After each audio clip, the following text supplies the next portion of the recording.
আমি তো অনেক বছর ধরে আপনাদের সামনে আছি না। সো প্রথম ইন্টারভিউ দিয়েছিলাম মনে হয় 2002 সালে। তখন যখন এরকম ইন্টারভিউ দিতাম কিছু চিন্তা করতে হতো না, যা মনে আসতো বলে ফেলতাম।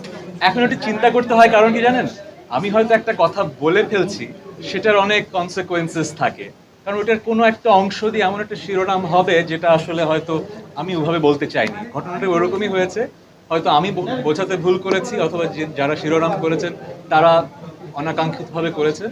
হ্যাঁ, মানুষের জীবনে অসুস্থতা থাকে, আমারও আছে একটা প্রবলেম, কিন্তু ওনার ক্যামেরায় বলছি তো। সব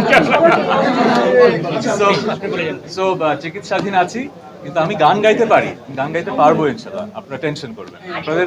বাট আমি খুবই ভাগ্যবান মনে করি যে এই নিউজটা যেভাবেই ছড়িয়েছে, ভালো খারাপ, মানুষের যে ভালোবাসার দোয়া আমি পেয়েছি, এটাতে মনে হয়েছে যে আসলে মানে I have a very blessed life. Thanks. বাজিতে আপনার কোনো গান থাকবে? না, বাজিতে কোনো গান থাকবে না। নাম রেখেছেন আই এম শিওর ডিরেক্টর, সেই প্রশ্নের উত্তর উনি দেবেন। বাট আমি স্ক্রিপ্ট করে এবং অভিনয় করে যেটা বুঝেছি যে আমাদের জীবনে তো বিভিন্ন সময় আমাদের ডিসিশন নিতে হয়। এই ডিসিশনের অনেক কনসিকুয়েন্সেস থাকে। অনেক সময় সেই ডিসিশনগুলো ঠিকও হয়, ভুলও হয়। অনেক সময় ভুল ডিসিশনের অনেক কনসিকুয়েন্স থাকে। এটাই বাজি, যে একটা ডিসিশন নিচ্ছি, এটার আউটকামটা কি আসলে আমি জিতবো না হারবো।